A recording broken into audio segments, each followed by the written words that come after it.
A wonderful and powerful evening to everyone. Well, a few hours ago, Russia struck Ukraine with Kaby-guided bombs, specifically targeting Zaporizhzhia, and more precisely the DniproHES. It is assumed that this could provoke an environmental and energy catastrophe. And now let's discuss it. But first, let's take a look at those who are standing against all this and are going to defend Ukraine. One of them is the singer Kuzlovsky, a Ukrainian. Well, not much of a singer, of course, and his last name says a lot and all that. And all this is happening in reality. So this character is talking about why he left the army. Anyone can leave like that. A soldier, an officer. Here's the backstory. This oddball was supposedly mobilized, and after a few weeks he was already demobilized. Why and for what reason? Let's hear the opinion of the warrior himself. You were released from the USSR. You wrote any reasons on the internet, different reasons why you were released, why they wrote about you after all. The time will come and I will talk about it. It's such a big secret for a small company. There's a song like that that you just can't describe in a fairy tale or with a pen, and a journalist can't announce it. I would just say, well, you know, I'm just someone's good acquaintance here. I'm a singer, I sang in the army and decided to leave. That's the whole secret. I'll talk about it in a big interview, but I think it's not the right time to speak openly about it yet. Like some kind of American spy, I don't know. He probably carried out some secret schemes in the Ukrainian army. He probably went somewhere as far as Kunashir to carry out again some intelligence or counterintelligence scenario or strikes on the hottest spots, maybe spreading weapons. In general, he was up to something. But it's like, alright. What is this related to? With the present time. So will you tell us when the war will end? Yes. Well, here is a person living his best life. He doesn't care about the military at all. He doesn't care what other people think about him, regular people, Ukrainians who are actually fighting. He's happy standing there already at some celebration, waving, smiling and waving. That's the kind of barbershop guys they are. And then in some big interview in about 5 years, he'll come up with something, say some more nonsense, and keep fooling those who still believe these characters. I don't know who believes them. And there's one more thing. Here's an even bigger wonder. Some powerful warrior at the walls of Kiev is talking about, well, the borders of 91, of course. The borders of 91, that's... Look. What a powerful warrior. Clearly, he's not fighting yet, probably not old enough. Then she'll go to some place like Poland and start posting on Facebook from there about how the borders for us are the borders of 1991. Victory. I believe that men who left the country should come back and reclaim their homeland. We'll gather about 500,000 people into the army and take back one of them, Luhansk. Exactly. I also like the commentators on YouTube who write things like, we'll strike either Kyiv or Moscow. There are ultra-patriots on both sides. Apparently, depending on their nationality, they call Zelensky and say, listen, Volodya, and to the other Volodya, Putin, or to Putin, listen, Volodya, when are we going to hit Moscow, or when are we going to hit Kyiv? And then Putin or Zelensky, again, depending on the nationality of the person calling them, says, listen, let's say Goga will strike tomorrow. And, well, yeah, together they just press the button and strike. Apparently, this clown recently called Zelensky and agreed with him on retaliation. We'll figure out if it's military or not when we get there. God knows, we'll sort it out. Who's who? Well, so many questions and so few answers. But let's look at what's happening on the real front, not in the imagination of these characters who either sing for a living or peddle some truths to the masses or rather push some nonsense. And here there's a serious problem. So Russia launched a strike on Zaporizhzhia with 9 cabs at once. DniproHES is under attack. One person was killed and another wounded. Civilian infrastructure has been damaged, and in the city itself there was also a series of explosions, a fire broke out and thick smoke rose. As a result of the shelling, 4 people were killed and unfortunately at least 6 more were wounded. And here, this thick smoke is hiding something, I don't know what, but I think those who carried out the strike already know what they were hitting, don't you agree? But apparently things like that need to be hidden. And there's another video. I'll show it to you now. You can see it all right on the horizon here.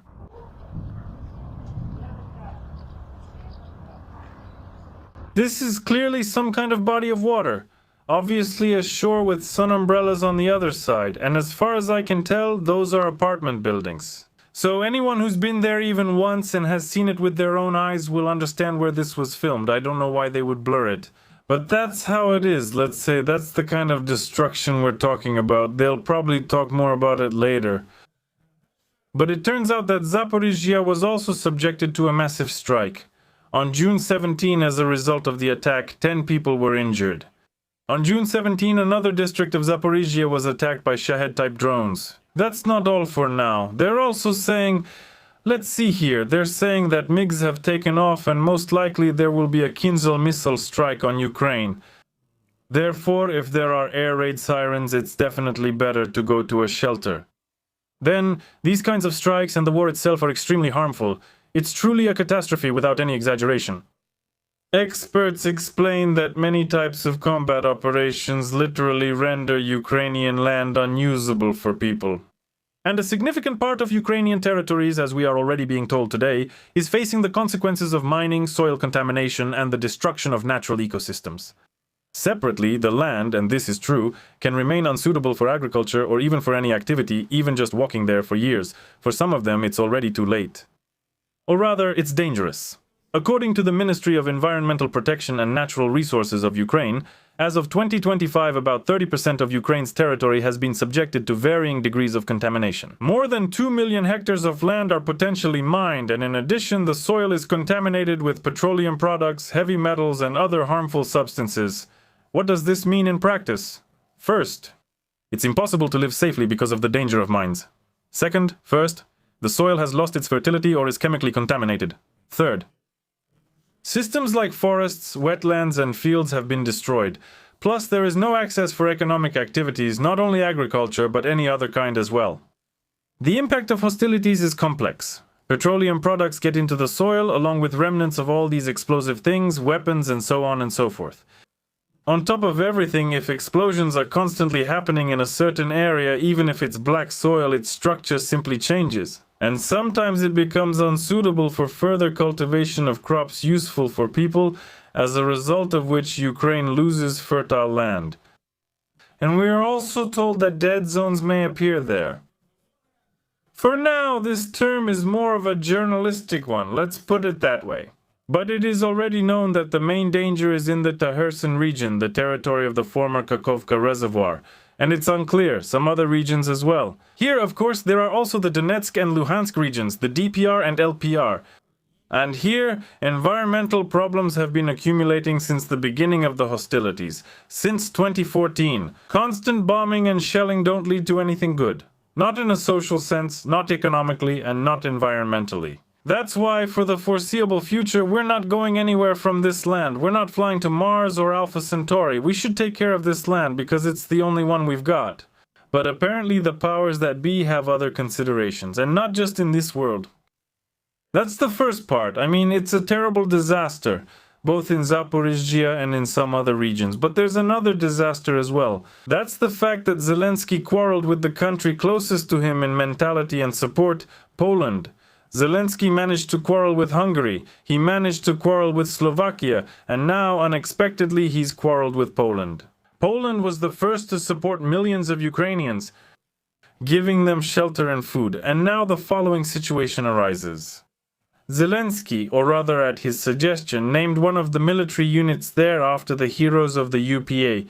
UPA is a Ukrainian nationalist organization, which, according to the polls, led to the deaths of about 100,000 Polish citizens. This was at the beginning of the 20th century. The Poles are understandably unhappy about this, even though Ukraine is supposed to be an ally. I mentioned this in my last video. They are unhappy that Ukraine suddenly brushed aside the interests of what was supposed to be its ally, and they keep saying these people are heroes. They should be looked up to. As a result, the president of Poland stripped the president of Ukraine, Zelensky, of the highest award he received, I think, in 2023. It's called the White Eagle. And Zelensky. Now, very heroically, Zelensky is sending that same White Eagle back to the president of Poland by regular mail.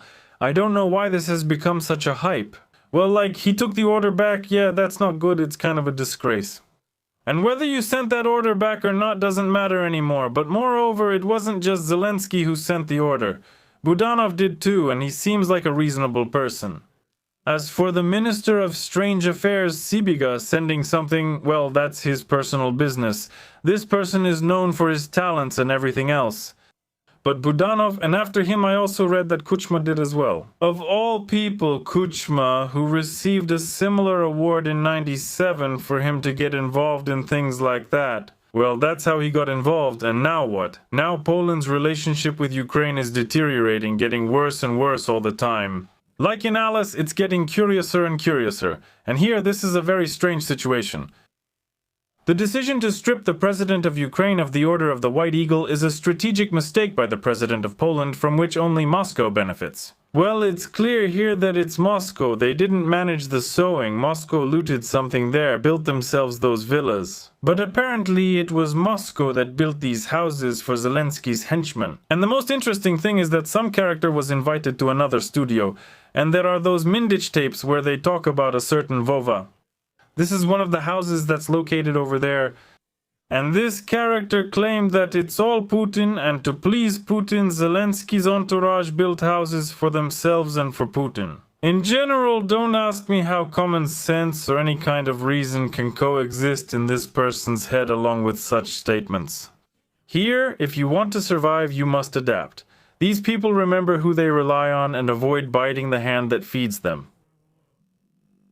Let's just say they won't bite the hand of their boss. That's why these kinds of conflicts arise. And then, when everyone started returning these orders and medals, the Poles became very worried, expressing deep, profound concern. And on top of everything, there's also another victory from the Ukrainian crowd. Here we smoothly transition from Budanov. Construction has started on the Museum of the Revolution of Dignity and the Memorial to the Heroes of the Heavenly Hundred. It seems like they've already built plenty, with many memorials to these people. They need to build another museum. There's already a Holodomor museum. Now, a museum... Well, the Holodomor in principle, yes, because millions of people died. Moreover, the Holodomor happened not only in Ukraine, but also in the Volga region. And I think it happened in Kazakhstan as well. Yes, people died in many regions. And this was really connected to the economic activity in the USSR. I'm not saying it was intentional, it's just... Well, that's how it happened, that's all. Well, I'm not really a big expert, so... But there was a famine. And of course we need to honor the memory of people who were not at fault and died. But when things like this are built during wartime, when there is a severe lack of resources, it raises a lot of questions. I mean, well, okay. Budanov reported that Ukraine has finally gotten what it was waiting for, so we are all starting to build these museums, memorials, and all that. We, he says, must do this quickly and professionally.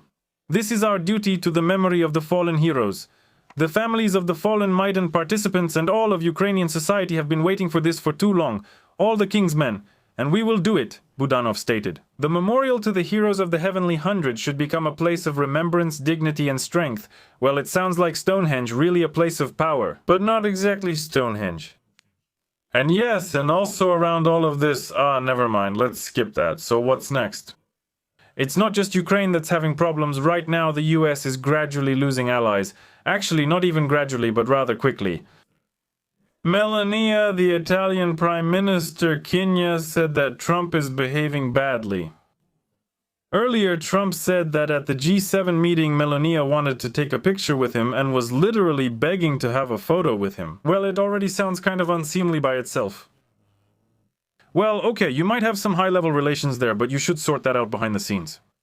Why bring it out in public? So, you had a quarrel or some problems came up between you? Well, just settle it privately. But Trump, apparently without any hesitation, brought it up for public discussion. And as a result, Prime Minister Kenya of Italy stated that President Trump's constant unprovoked attacks are pointless. As for my popularity, being friends with you certainly hasn't helped it. And it doesn't depend on our relationship. By the way, this is a kind of diplomatic jab, you could say, so there's nothing like swearing or cursing, God forbid. And people like Sibiga, Zelensky, and others could learn from this, since they use such language every other word, words that in the past kids would get slapped for, or even worse.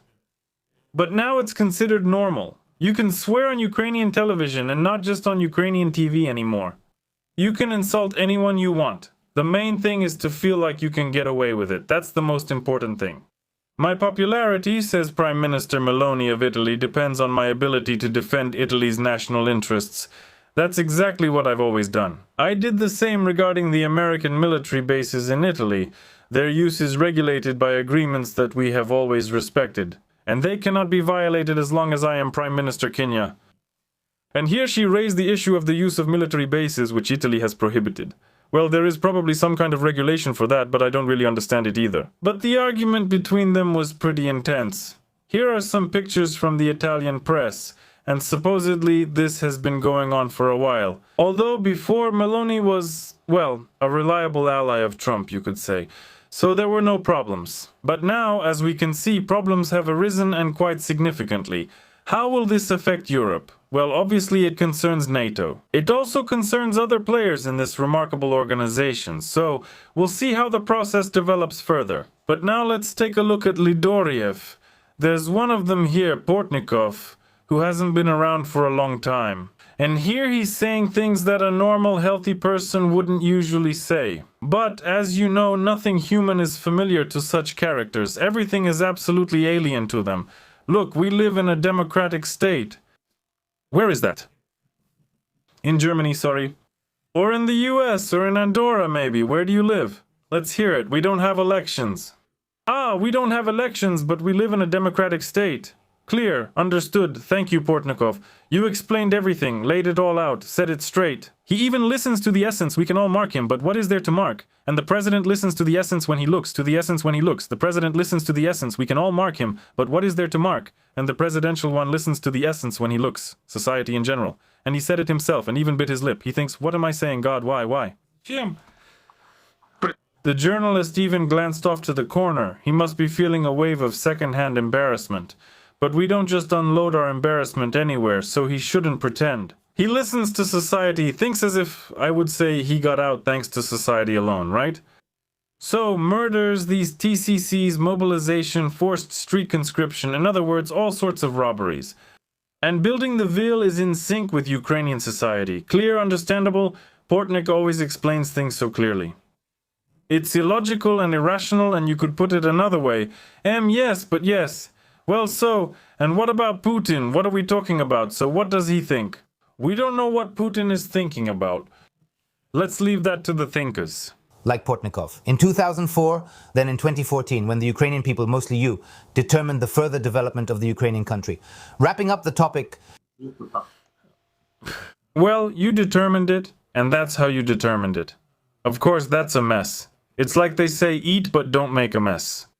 But there are, by the way, other figures as well. For example, the barbershop character Maisie Moisichuk explains how they are fighting.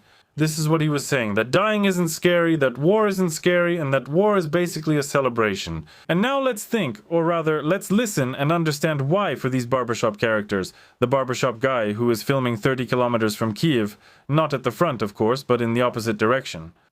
But for them, war is, well, basically a celebration. It's been a century. I've flown for 6 months. Did I reinforce it right? No, we're just flying, barbershop style. Barbershop style, we sat down and took off, wonderful. Right now it seems there's no such combat work, no machine gun or mortar work.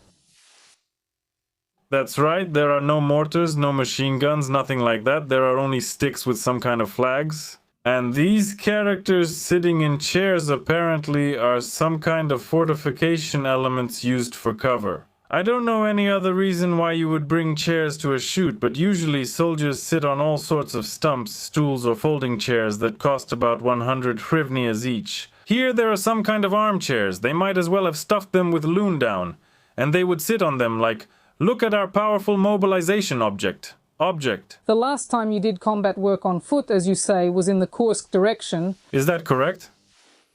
No, on foot means we're armed and mainly use small arms. We haven't done that since 2022. Well, since 2022, that's what you needed to hear. They haven't used small arms, firearms, since 2022.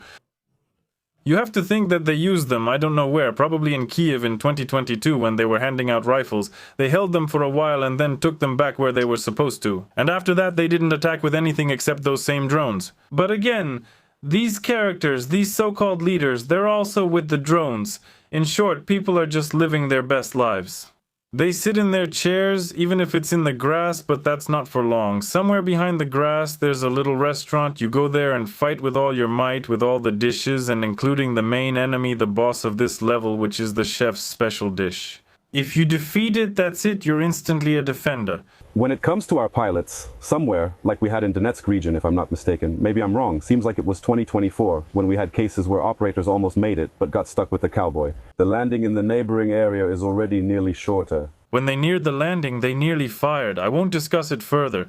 He's dragging it out and can't finish his thought. This character keeps getting off track. That's why if someone had reached that landing before the command post where mushrooms grew and representatives of the armed forces of Ukraine were hiding, these little drones, as I understand it, or maybe not drones, maybe it was restaurant critics hiding there, then they might have started shooting. But since no one reached them, they didn't start shooting. That's all you need to know about the war, about these barbershop comrades. About that Ukaliz who sprays dirt on his face and tells stories about how he goes into some kind of battles, participates, I don't know with whom.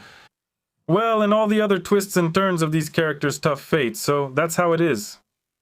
What's going on with the war? The war is ongoing. Trump has problems with Europe, Europe has problems with Ukraine, and Ukraine has problems with everything. With anything you can imagine. Well, as they say in Ukraine, let's hang in there, and don't forget to subscribe to this wonderful channel. Bye everyone, subtitles. Assigning the honorary title of heroes to some of the special operations units is one of the most honorable things that Volodymyr Zelensky has done during his presidential term.